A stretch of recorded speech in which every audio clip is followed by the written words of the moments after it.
mudah-mudahan hatinya tidak hitam, hati-hatinya tetap putih. Ini hanya seragam itu simbol Bapak Ibu. Dan saya terima kasih mengucapkan kekompakan. Hari ini kayaknya malah lebih banyak daripada yang kemarin.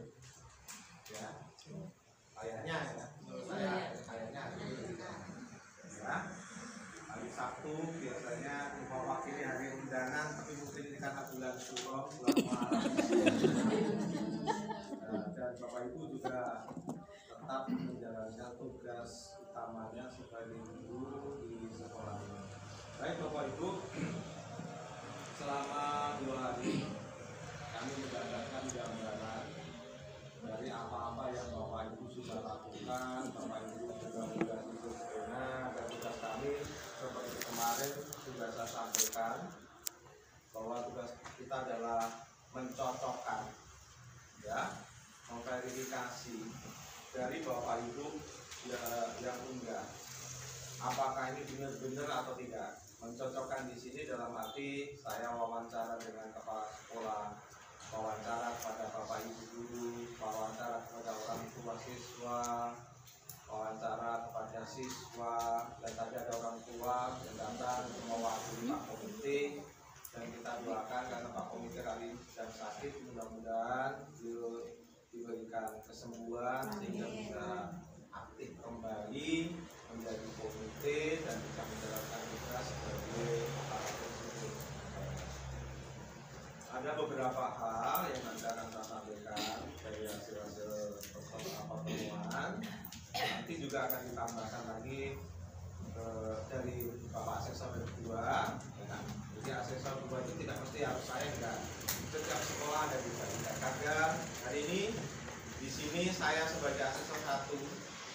Nanti di Puan Pak Ramli yang sebagai Asesor 1, 2 pasangan. Ya. Jadi seiring berganti tugas. Tidak mesti satu itu satu terus, harus satu terus, itu pekerjaannya banyak yang senang Asesor 2. Karena saya kalau Asesor 1 harus menilai 2 kali Bapak Ibu. Nilai individu, kemudian nilai kelompok, masih membuat rekomendasinya lagi. Ya, upload gambar-gambar, mana ini saya minta Pak Husni untuk ambil gambar, saya tidak unggah di Facebook.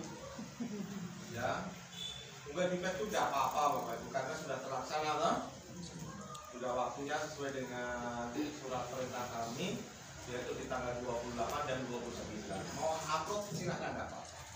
Ya, enggak apa-apa. Dan saya terima kasih apa yang sudah saya sampaikan dulu sudah dilaksanakan dengan baik. Tidak ada spanduk-spandukan, tidak ada kalung bungaan, ya. Kami juga kalau di kalung balik, ya. Tidak usah kalung-kalungan, yang punya kalung itu bawa ibu-ibu saja. Bapak enggak usah ya. Ya. Jadi terima kasih kerjasamanya. Ada beberapa hal yang perlu saya sampaikan karena di dalam instrumen IASP 2020 itu ada 4 komponen. Ya, yang pertama ada mutu lulusan, yang kedua ada proses pembelajaran, yang ketiga ada mutu guru, dan yang keempat ada manajemen sekolah. Ya. Yang pertama mungkin ada hal yang perlu diperhatikan. Memang kita sudah melihat ya dalam pelaksanaannya, saya sudah klarifikasi ke siswa ya. Saya kalau bicaranya artinya yang saya wawancarai kepala sekolah sama guru belum percaya. Bukan saya tidak percaya, tapi memang harus seperti itu. Bukan saya klarifikasi pada siswa. Kebetulan tadi saya minta sampel itu di kelas 6A2, 6B2, 6C2. Kebetulan yang 6B itu tinggalnya di Torea, di pasar. Ya, saya tanyakan sekolah ini masuk jam berapa, kemudian kamu datangnya jam berapa, seragamnya bagaimana. Dari hasil yang saya cocokkan dari apa yang sudah disampaikan kepala sekolah Bapak Ibu guru ternyata benar. Ya. Nah, tentu yang cocokkan itu nanti akan menjadikan pertimbangan kami. Kemudian dari situ kita ingatkan bahwa itu mengenai kedisiplinan itu tidak mesti harus harus ada hukuman. Ya, tidak mesti harus ada hadiah. Ya, tadi ada beberapa hal yang menjadi pertimbangan kami. Kok di sekolah ini kok masih menggunakan rotan? Nah, itu tentu saya yakin Pak jumlahnya banyak. Kalau tidak pakai itu tidak bisa diatur gitu ya. Tapi mohon untuk budaya seperti itu mulai dikurangi, ya, mulai dikurangi. Artinya apa? Kita harus membiasakan atau membudayakan disiplin tanpa ada perintah.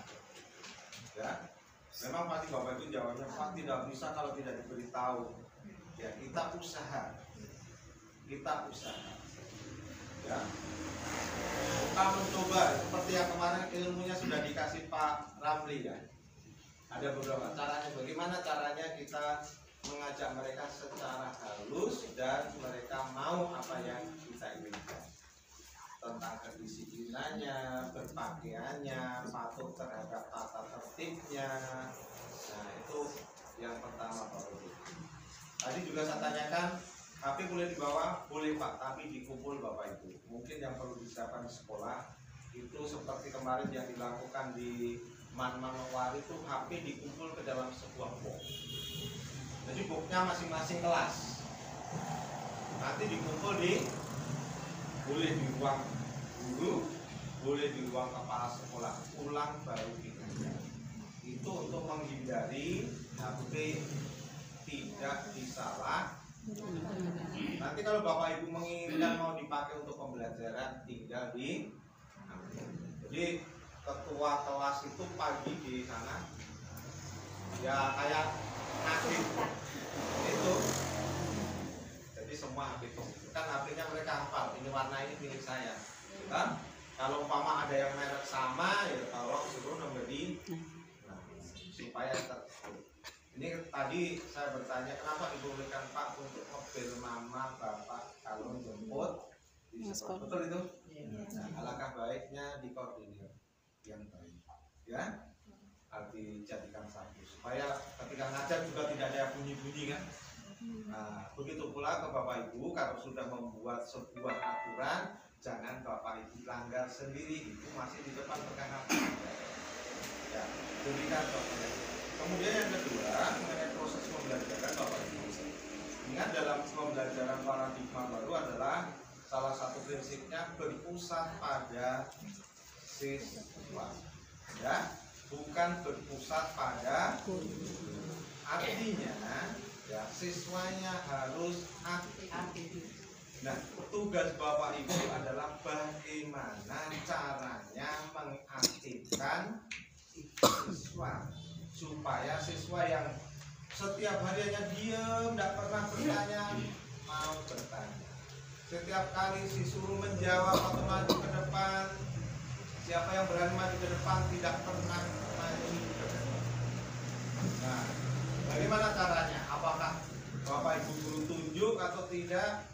Bagaimana caranya?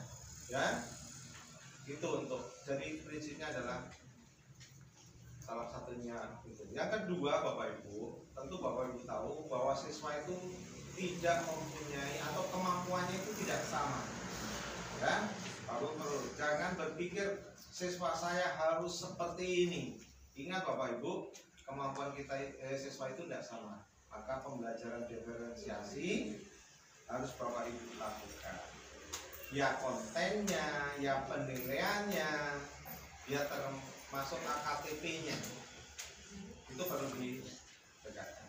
Kemudian prinsip yang ketiga adalah dalam pembelajaran itu sifatnya adalah esensial, menyeluruh, ya. Namun di dalam kurikulum Merdeka ini seandainya kan ada namanya asesmen diagnostik ya, untuk mengetahui tingkat kemampuan siswa awal.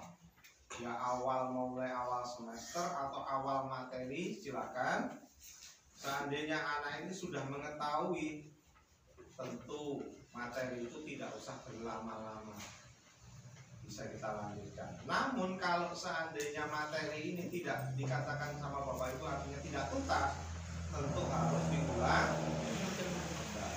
Itu sih. Kemudian yang ketiga Bapak Ibu pada mutu guru, ya, dalam pengembangan diri ini penting Bapak Ibu. Kita dalam mengajar tidak hanya berprinsip mohon maaf, jangan sekedar gugur kewajiban. Kita harus punya target, ya. Punya target itu anak saya yang tidak bisa membaca, di tangan saya harus bisa membaca, ya. Materi di tangan saya harus tuntas. Ini harus punya target Bapak Ibu, ya. Kalau umpama kita hitung-hitung, yang punya target dengan tidak punya target sama terima gaji, sama terima TPP, sama terima sertifikasi. Tapi untuk nilai mendidiknya, nilai pahala kita beda, ya. Nilai beda. Jadi kita harus punya target. Kita harus bisa menuntaskan, bisa mengesankan. Kita kan ibarat hidup ini kan membuat lukisan ya Bapak Ibu. Kalau bisa ya lukisannya yang betul-betul membanggakan diri. Jadi pengembangan diri ini penting Bapak Ibu. Walaupun sudah jadi guru, mari kita tetap belajar. Mari kita tetap berusaha untuk bisa mengembangkan atau mengupdate diri kita. Baik melalui webinar, mau daring, mau luring, monggo. Kemudian yang kedua di dalam mutu guru juga kita wajib melakukan refleksi. Setiap kali ngajar lakukan refleksi. Refleksi pada diri siswa kita dengan menanyakan dengan terserah, mau dengan gambar wajah yang senang, sedih, sudah apa namanya Pak? Kalau gambar wajah di HP itu emoji, silakan. Atau boleh menanyakan ke siswa, nah bagaimana perasaanmu setelah ibu guru ajari kamu tulis huruf? Senang. Saya tambah bingung karena hurufnya terlalu banyak. Nah itu adalah untuk melihat apa Bapak Ibu, keberhasilan kita ngajar, ya. Boleh Bapak Ibu menanyakan bagaimana, baru datang tanyakan, nah sekarang perasaanmu apa? Saya senang. Kenapa senang? Kan kita harus kejar lagi dengan pertanyaan, karena ibu tadi biasanya dikasih uang 5.000, hari ini saya dikasih 10.000, ya. Biasanya saya hari ini, biasanya hari-hari saya hanya sarapan nasi kuning, hari ini saya dibikinkan nasi goreng. Nah, tentu kita harus tahu modal itu. Kemudian setelah pembelajaran juga sama, lakukan seperti itu, lakukan pada siswa, lakukan pada diri sendiri. Cuma prinsipnya untuk refleksi kita harus jujur, ya Bapak Ibu. Nggak boleh ada yang tutup-tutupi, ya. Jangan sekali-kali menyalahkan siswa kita ini yang bodoh, ya. Itu kenapa? Kenapa mereka tidak paham? Mungkin ada yang salah ketika kita ngajar. Strategi kita, metode kita, cara kita dalam penyampaian harus kita ubah.